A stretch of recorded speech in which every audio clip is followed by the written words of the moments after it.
Hər vaxtınız xeyir olsun. Yüksəliş müsabiqəsinin analitik təhlil imtahanında istifadə olunmuş belə bir sualın izahına baxacağıq. Bu sualda qanunayarlılıq ondan ibarətdir ki, birinci şəkillə ikinci şəkildə bu qara kvadratları üst-üstə qoyur.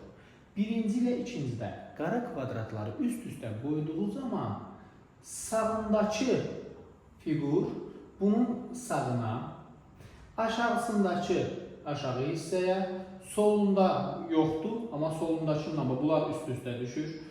Yəni sol aşağı tərəfdən bu ikinci sol aşağı gəlib bura düşəcək.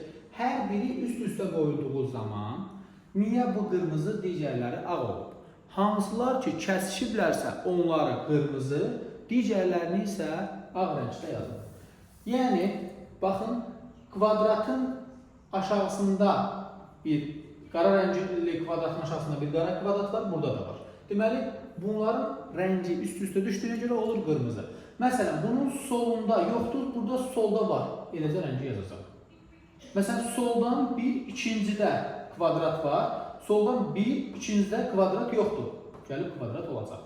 Məsələn, üçüncü və dördüncüdə burada kvadrat yoxdur, amma burada var. Birində var, birində yoxsa sadəcə kvadratları yazır. Amma hər ikisində kvadrat yoxdursa, yuxarısında məsələn, ora heç nə yazmayacaq. Sağında məsələn, burada kvadrat var, burada kvadrat yoxdur. Deməli, sağına kvadrat yazmalıdır. Sağına kvadrat yazmalı, amma qırmızı rəngi olmayacaq. Çünki birində var, birində yox. İkinciyə fikir verin.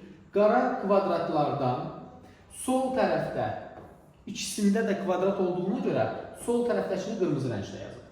Məsələn, soldan ikinci burada var, burada isə yoxdursa sadəcə kvadratı yazın. Yəni, soldan üçüncü heç birində yoxdursa da kvadrat yaza bilməz. Bir də fikir verin, qaradan bir-iki addım aşağı, bir addım sağa. Qaradan 2 addım sağa, aşağı 1-2 addım bura, bu yox, sağındakı.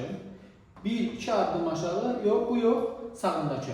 Bu iki xana üst-üstə düşdüyünə görə qırmızı rəngdə yazılır. Deməli, biz bunu cavaba tətbiq etsək, baxın, bu ikisini üst-üstə qoysaq, qaralar üst-üstə gələcək. Qaradan sağ tərəfə, aşağı, sol tərəfə, yuxarı baxın birinci, sonra digərlərinə baxarsınız. Qaradan sağ tərəfdə birinci xana burada, birində var, birində yoxdur. Deməli, həmin xana qırmızı rəng ola bilməz. Variantlara çıxaraq işləməyiniz məsləhət görülür. Məsələn, bu sağındakı qırmızı olmamalıdır. Sağdan ikinci. Bu hər ikisində varsa, bu qırmızı rəng olmalıdır.